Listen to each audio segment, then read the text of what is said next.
On this week's show, American Gods, Batman, Curse of the White Knight, and we're going to talk a little bit about Star Wars Celebration and all those Disney announcements. It's Previews World Weekly, and it's happening right now.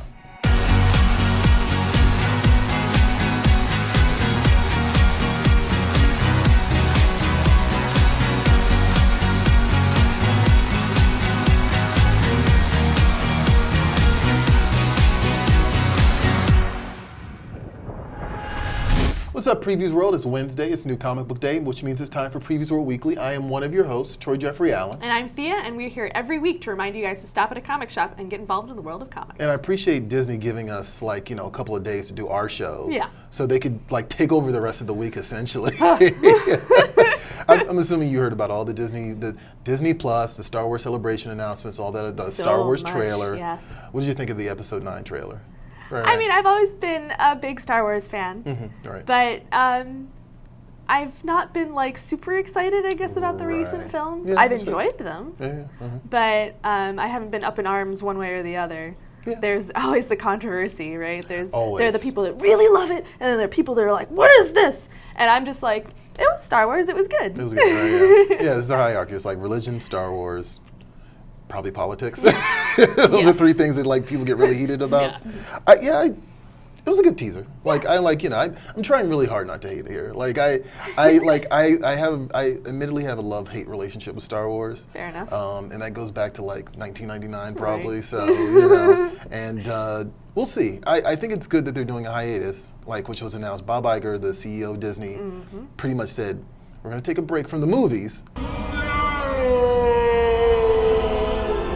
Because they already have TV show stuff lined up. Yep. So they have The Mandalorian. They're doing a spin-off with Diego Luna for the Rogue One thing, which is actually pretty interesting. Yeah, I'm into that sort of, all the little spin-off bits. Right, yeah. So I've really enjoyed those, I think, a little more than the actual episodes lately. Right.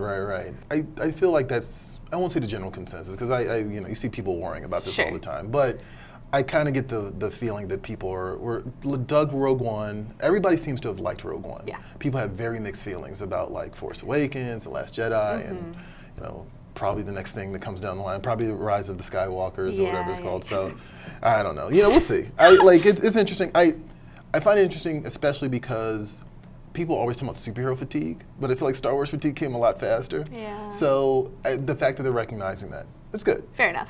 So on top of that, we did talk about The Mandalorian, right? No, we didn't. Are you interested in that at all? I mean, yes. Yeah. I like Star Wars stories. Just in general, so right? I mean, give it to me. I'll watch it. Will you be getting Disney Plus? Probably. Yeah. I mean, with all the content they've got rolling out on it, I'm kind of I think I'm gonna have to, yeah, or at least mooch off someone who does. Right. There you go. Right. I got a funny Game of Thrones story I'll tell you about later. There's a lot of chaos in the house this weekend. I'm not surprised. Everybody was using the same password. Oh no!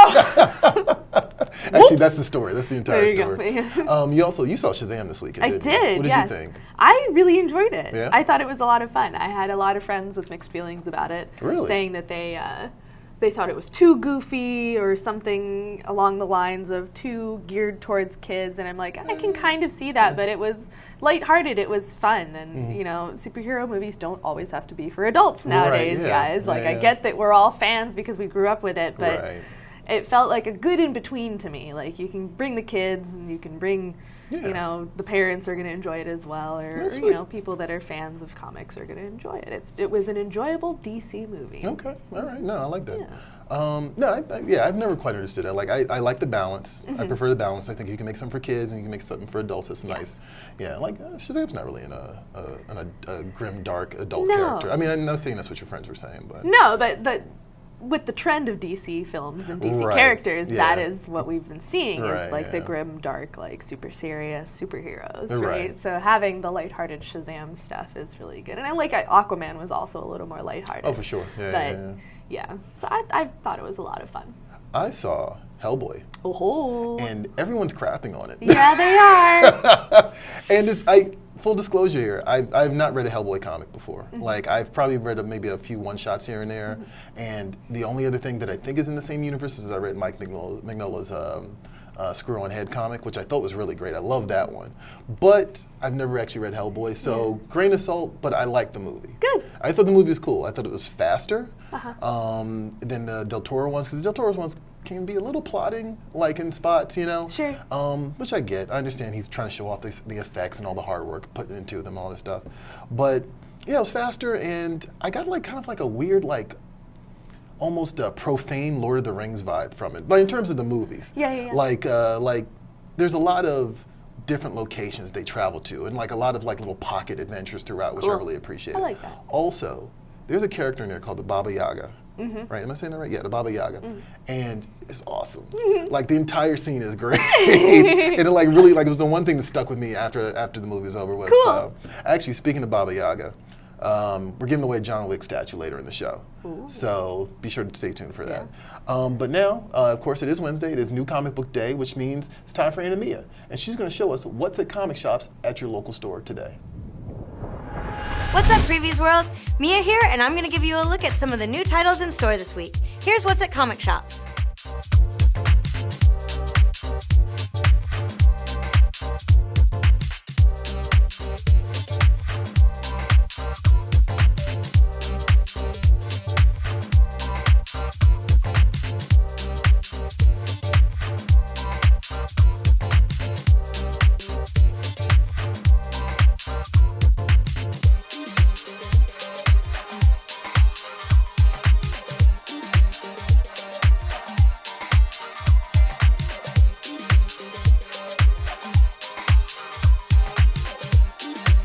For more info on these titles and others, head on over to PREVIEWSworld.com/new releases.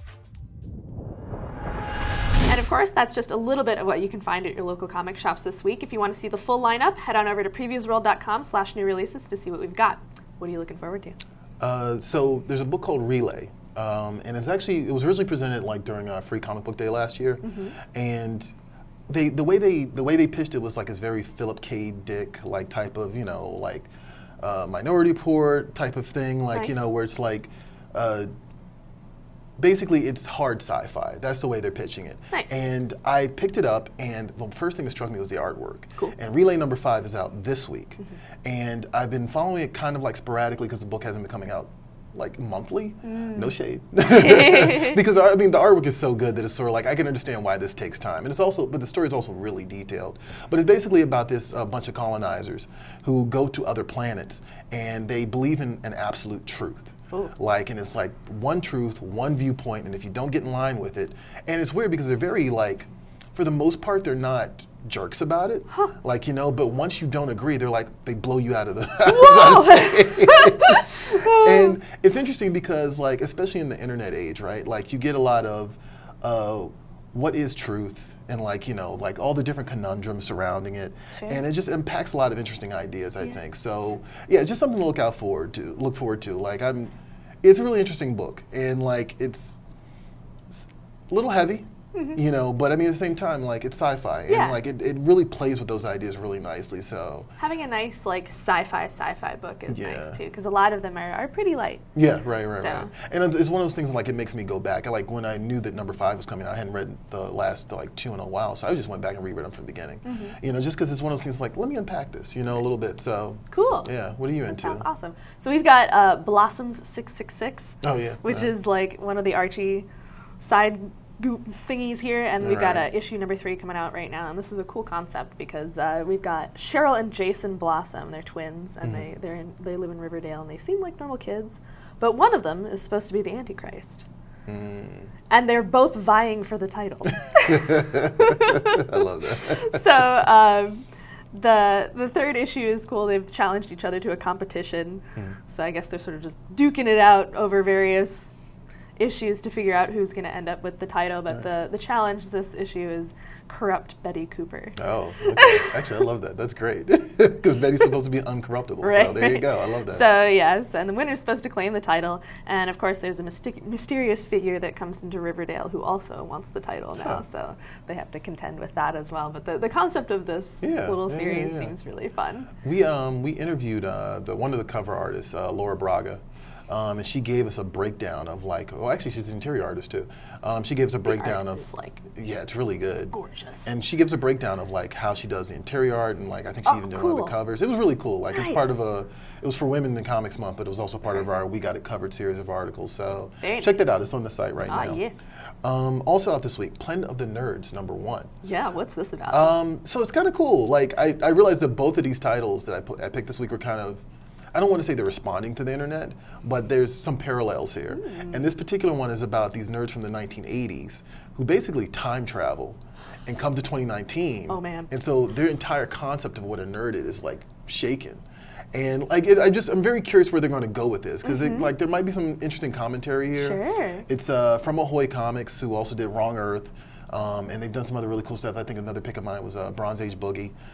So they just do like really interesting kind of sci-fi superhero stuff, like nice twist on the genre. Cool. And I just thought as a concept, I was like, that's really interesting. Like taking the characters basically from Revenge of the Nerds, right, and putting them in now, and like just trying to see like how would they handle that, like because probably not well. The thing is like giving wedgies and whatnot. Like, they come here and it's like geek chic is like the thing, right? Yeah.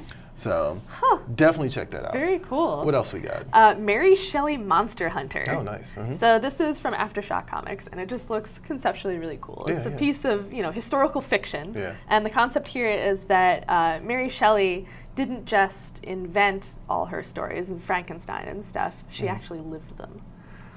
Okay, yeah, nice. I love that. Yeah. So it's basically like writing down her experience as opposed to writing a story. Interesting. And the art looks really cool. It's got that sort of like dark horror thing going. Yeah. And it just seems like a cool concept. I like historical fiction when you make it so that like Johnny was saying earlier, the Abraham Lincoln Vampire Hunter. Yeah. That was the first thing I thought of, actually. Or Pride, Prejudice, and Zombies. Yeah. Things like that. They're just so fun when you get to sort of like put these two things together. Yeah. That's a cool one. Yeah. Also out this week, another shameless plug actually for an article I wrote. I'm going to write. I haven't wrote it yet. G.I. Joe Real American Hero number 261 is heralding the return of artist Neto Diaz, who I actually did an interview with because he's kind of like their big like breakout star from this line of comics. Cool. He's like the fan favorite G.I. Joe artist right now. But basically, I'm going to do an interview with him where he's going to give us a breakdown of his fan favorite Snake Eyes, Lady Snake Eyes cover from like a few months back. So definitely keep an eye out for that. But G.I. Joe 261 is out this week. Sweet. What else we got? We got American Gods, The Moment of the Storm. Yeah. So we've got the new and old gods agreeing to meet, and they're going to be exchanging the body of the old god's fallen leader.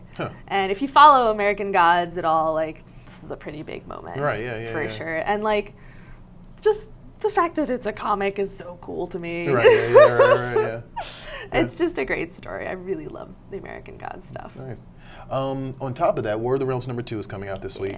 And we're actually going to delve into War of the Realms a little bit more because we have I don't even want to call it a trailer, really. We're going to put it in our trailer section, but it's really kind of like unpacking the story behind War of the Realms. So if you're not familiar with that, definitely stay tuned for that. But on that note, it's time for the news, and Thea's going to let us know all about the cool stuff that wasn't Disney related that happened this week at your local that happened in the world of comics. Check it out.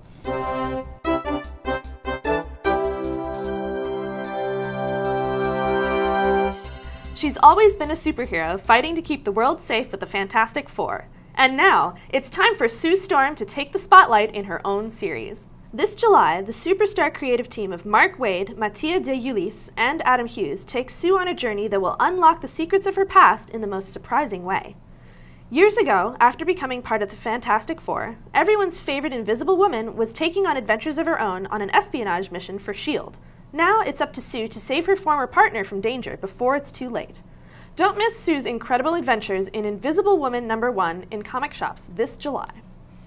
Sounds pretty cool. Yeah, I think that's pretty cool. I don't know if she's ever had a solo series before. I don't think so. So that's really interesting. Like, I mean, she's a fan favorite character. Like, she's like pretty much the mom of the Marvel universe. Yeah. Like, like, you're right. Why not? I'm into it. They're the first family, right? Exactly. Legit. Faux show. Next up, DC's Young Animal is returning this July with the next chapter of its flagship title, plus 2 new innovative stories. The pop-up imprint, curated by My Chemical Romance frontman Gerard Way, will kick things off on July 3rd with Doom Patrol, Weight of the Worlds, followed by Collapser on July 17th, and Far Sector in late 2019. With these new series come new creative teams, with Mikey Way, Sean Simon, and acclaimed artist Elias Kyriasis introducing Collapser, and author N.K. Jemisin making her comic book writing debut with Far Sector, a new and original Green Lantern story, alongside Jamal Campbell, artist of the breakout hit series Naomi. The next phase of Gerard Way's Doom Patrol will team him up once again with Nick Darrington for covers, with interior stories illustrated by a series of amazing artists, beginning with James Harvey, followed by Doc Shaner, Nick Pitara, Becky Cloonan, and more. For more details, be sure to check out the Previews World website. Nice. They look really cool. They do. The artwork's great. Yes. And was it Far Sector? Yes. Like the fact that it's Jamal Campbell. I've talked a bit before about Naomi and how the artwork is on that book. His art style so is great, and Yes. the cover already looks great too. Yeah.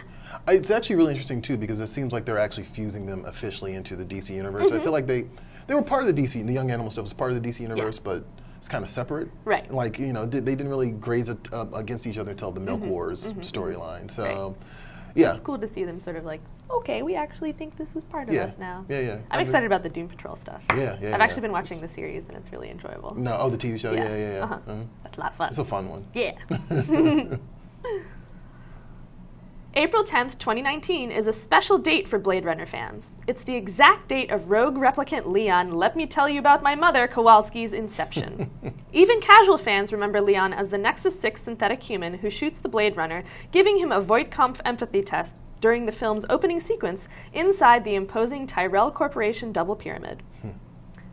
To mark the occasion, Titan Comics and Alcon Entertainment are excited to unveil the first covers and further details for Blade Runner 2019, a brand new in-canon series set during the exact time frame of the original Blade Runner film.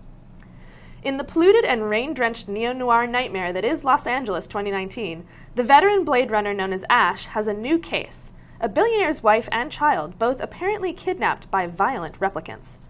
The 12-issue series is being written by acclaimed Blade Runner 2049 screenwriter Michael Green and veteran collaborator Mike Johnson, with interior art by noted artist Andres Gionaldo. Blade Runner 2019 will debut July 17th, with the first issue featuring variant covers by Art Germ, Sid Mead, Andres Gionaldo, and John Royal, among others, available to pre-order through the upcoming May previews catalog. I am always here for more Blade Runner.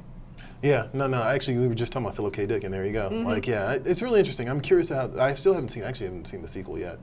I was just talking to somebody about this actually. It's very good. It's really good. I actually haven't seen the original. Really? Which Wow. is funny, but I've seen the sequel. Okay, well, we'll trade off. I'll go watch the sequel if you go see the All original. right. But no, I said before, it's the 2019 Blade Runner cover is one of the covers for this month's catalog, and it's gorgeous. And that's the Art Germ cover. But as a concept, I'm here for more of it. Like I'm on board. So yeah, let's see. Absolutely. And finally, DC has officially revealed even more details to Sean Gordon Murphy's follow-up series to his 2018 smash hit, Batman White Knight. White Knight put a unique spin on the familiar, showing what would happen if the Joker got his sanity back and became good, and then Batman became the bad guy. Now, the sequel sees the Joker still sane, but with an axe to grind against the Dark Knight. He teams up with a new, savage version of Azrael to expose a shocking Wayne family secret, putting Batman in a bad spot where he's unable to hide from the horrifying truth. Part of DC's Black Label imprint, Batman Curse of the White Knight #1 will arrive in comic shops July 24th. Nice. That was like one of the best-selling books of last year, so I know a lot of people are excited for that. For sure. Also, I want to applaud you for saying Sean Gordon Murphy, because I know that's really difficult. Totally a really difficult one, guys. Wow. Yeah, every week Thea has to knock out these Brazilian and Italian names. There's a lot of Brazilian and Italian creators in comics right now. And the Italian ones aren't so can hard. we get a round of applause? Can we get a round of applause, Johnny, for Thea? Okay. What the? Rude. Johnny loves nobody. You pronounce these names. I'm trying my best. You're doing great. I love it. It's great because I would not do it. I butcher American names, so it's all right. So now Natasha's here. She's going to show us what's the Previews toy chest. Of course, your local comic shop isn't home to just comics. It's home to plenty of action figures and collectibles. So check it out. This is what is in stores this week. Hey Previews World, Natasha here, and I'm going to give you a look at some of the new toys and collectibles in stores today. Here's your Previews toy chest for the week of April 17th, 2019.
Want to see more? Be sure to check out Talking Toys, our weekly show that spotlights new collectibles on the way to your friendly local comic shop. Just head over to PREVIEWSworld.com/talkingtoys to find out more.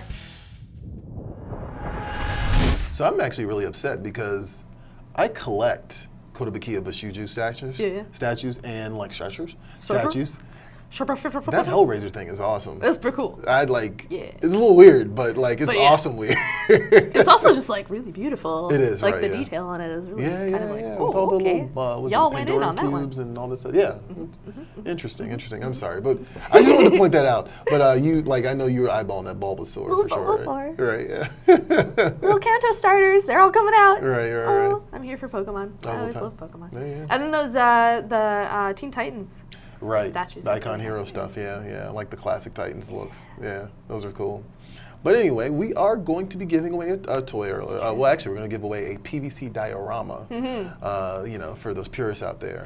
I mentioned earlier that John Wick from the Diamond Select Toys line is already out, actually. It's true. And so Thea has it. Check it out. Ha! Keanu Reeves in all his gun-toting, revenge-driven glory. In this beautiful goth backyard. Right, the goth backyard. So how can they win John Wick? You guys want a John Wick? Yeah? Well, we want you to tell us which comic book character you want to see John Wick take on.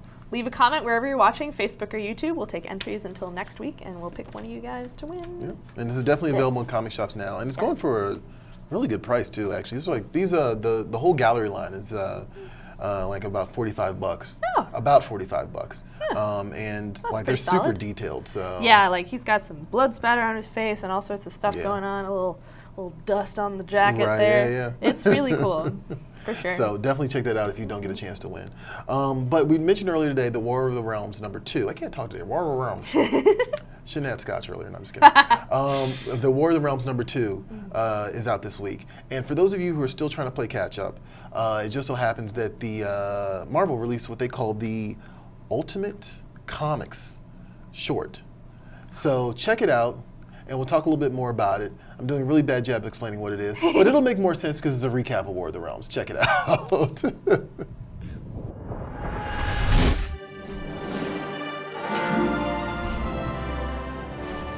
Look, I seen a lot of crazy in this city. Aliens, monsters, gentrification, but this, I mean, what the is going on? War. Asgard was first to fall. Mangog laid waste to all who stood in his path. In his fury, he destroyed the Bifrost, isolating the fleeing Asgardians who were forced to escape to Midgard. The destruction was all part of a plan. Mangog was not there by accident. He was freed and unleashed on Asgard by Malekith, the Accursed. Whoa, wait a sec. Who? Malekith, Never heard of him. the Accursed. You say so, pal. The king of the Dark Elves and practitioner of dark fairy magic. Malekith has long sought to unite the realms under his boot. Thor and the other Asgardians have stopped him in the past, but now Malekith's plan is near fruition. With each passing day, another realm falls by his hand. Now, with his own black Bifrost, Malekith travels between realms, turning his dark rage to Svartalfheim, taking back his homeland as those who sought to imprison him bent the knee and hailed him. Malekith, King of the Dark Elves! Malekith then made a deal with Dario Agger, a Midgardian who sold out his own realm for profit. Now that guy I heard of owns Roxxon, a real piece of Silence. Whoa, on this guy. Their unholy alliance resurrected King Laufey. Malekith put each piece of his plan into play. No magic too dark, no mercy shown. Alfheim was the next realm to fall. As Malekith's power and influence grew stronger, he gathered a dark council of allies and warriors. Like the frost giants who brought all the giants of Jotunheim to heel. In the realm of Muspelheim, Cinder allied herself with the Dark Elf King.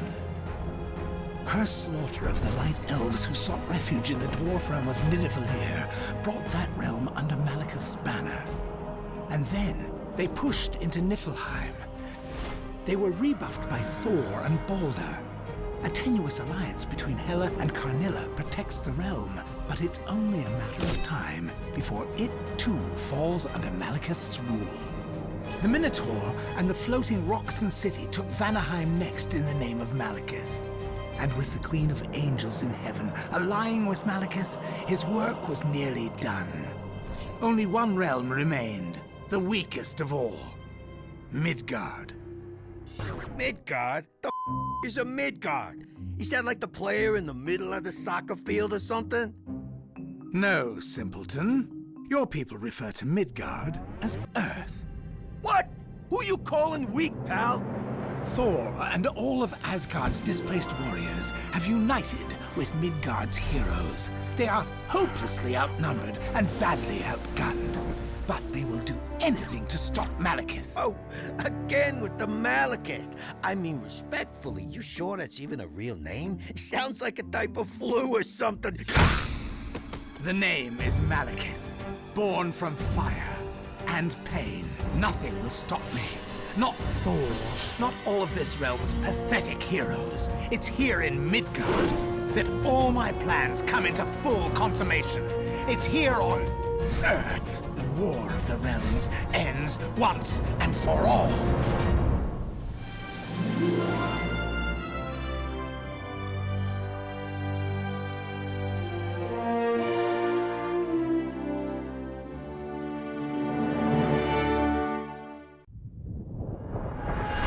And that was a recap of War of the Realms from Marvel Comics. Issue number 2 is in stores this week, and it was a cool, like, man on the street perspective, Absolutely. like, you know, very New York kind of thing that they were doing there. So yeah, you can pick it up at comic shops now. Number 1's still in stock, and there's tons of variants for issues 1 and 2. But now we're going to start talking about Social Swamp. Last week we've actually for a couple of weeks we haven't really done a real Actual solid social social swamp, swamp. So we came in swinging, and you guys really responded. So check this out. It was a great reaction we got this week for this particular question.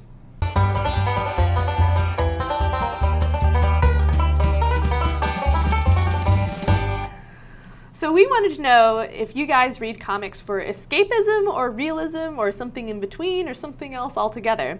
And we got some good responses from you guys. Jackson responded saying, definitely escapism. I've had enough of the reality ride in my daily life. Even if I'm reading about a villain, it's still better than the evening news. Yeah. You right. Oh yeah. You very Oh, yeah. right, my Yeah, friend. So correct. I'm sorry if I'm butchering your name. I'm not entirely sure how to pronounce it. Marieke Davis said, most of the comics I read are educational in nature. Some teach me how to be a better writer and artist, and others teach me how to be a better human being. Very solid. Yeah, that's very I good. like that a lot. I like that one. Jeremy Bray said, the character development and drama between deftly developed characters adds a sense of realism to every story.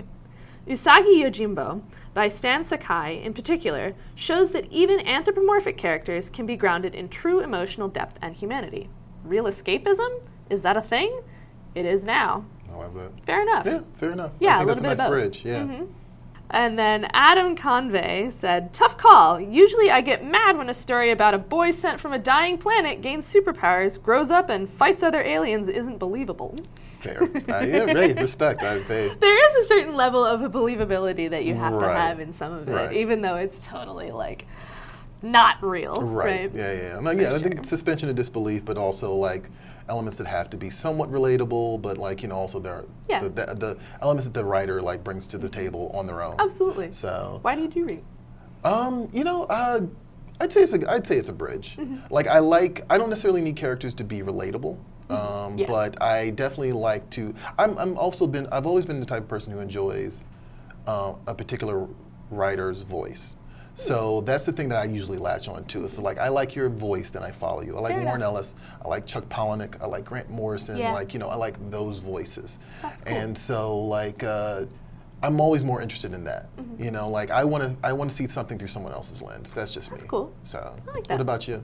Definitely escapism for me. Yeah. For sure. Like through and through. Reading anything, honestly. Yeah. Books, comics, what have you. Yeah, I've always been in it for the story, for the fantastic, for the unreal. Yeah. Yeah. Yeah. No, and like I think that there's nothing wrong with that. So why do we do this? So like what prompted this was like bulimia.com did this article, like, you know, I don't know if you got a chance to read it, but the messaging was very muddled. It was about body types and superheroes. And I'm not going to get into that because, you know what, people get what they need from fictional material, right? Of course. But it got me to thinking about how, like, in the last year, we have had this debate about, like, how comics have too much politics, or do comics have enough politics? Are they relatable enough? And, like, all this other stuff. And so I just thought it was important to kind of, like, pitch it over to the readers. Absolutely. Because I saw a lot of talking heads who are always, like, discussing this, and, you know, a lot of YouTube personalities and a lot of, you know, websites, like, you know, comics writers and journalists. But I was like, let's ask the fans. Yeah. Because ultimately they dictate what they want out of a story. So I just thought it was an interesting story, because interesting angle, because literally the last year has been overpopulated with this conversation about, oh, I want less of this, and I want more realism, and I want less, you know, and it's just like, okay. I personally think it's a bridge, and I think that's kind of like, you know, where most people are coming from with this. For sure. But I mean, at the same time, like, to the last commenter's point, like, you know, Superman leaves a dying planet. Right. Like, and you can pick and choose. You can pick and choose, Like, nobody's forcing you to read some subject matter that you don't want to. So, and comics have the full range. Right, exactly. So you're probably going to be able to find what you really want to be reading. Exactly. And I think, you know, like I joked about this recently on another show, a podcast, that a lot of the history books I've been reading have been comics. You know, so it's like, yeah, it's a weird marriage. Like, I think that, you know, it's a format that allows itself to be a lot of different things. Yes. Just like television. I saw a lot of people saying television and movies are allowed to be all sorts of things. So why do comics have to be any different? Sure. You know? So, so yeah, keep the conversation going. Keep it civil, of course. Like, that was the one thing I really liked about this, is that people are actually having a nice, civil conversation about this. They weren't at each other's throats. Quality discourse. So the Previews Worlders seem to be the best fans. I'm just going to say that. But now we have the manga prize pack we gave. We did an announcement last week that we're giving it away. And we put the bundle together. And it's like 40 plus books. Whoa. It's ridiculous. And someone won them. That's not even a bundle. That's not something a bundle, bigger than a bundle. Right. So our winner is Oscar Mendez, who responded by saying, so many manga, but the first would be Ranma 1/2 by Viz. And honestly, I'd forgotten about that. Yeah, that was one of my firsts too. Yeah. I think that was like a nice intro. I think that was an introduction for a lot of people, actually. now that I think about Probably, it. yeah. We were joking earlier, like I had a CD-ROM with all the comics on them from like Babbage's. Yeah. Yeah, Ranma 1/2. I love that. Good. It gets splashed by water and becomes a lady, like you said, right? Right. Solid. So yeah, Oscar, that giant pack of stuff is yours. Yeah. So watch out for it, because if someone runs off with it, you're going to be very sad. Also, we have a comic shop shout out. Yes, we do. Yep. So we're going to leave you guys with photos this week of heroes your mom threw out in Elmira, New York.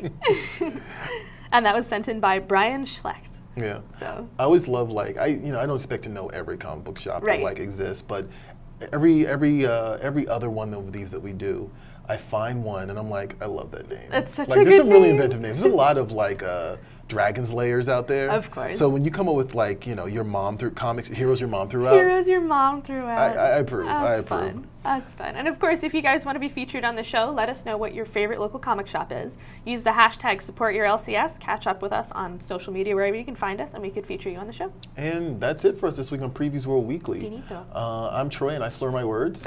And I'm Thea, and we'll see you at the spinner rack. See you guys.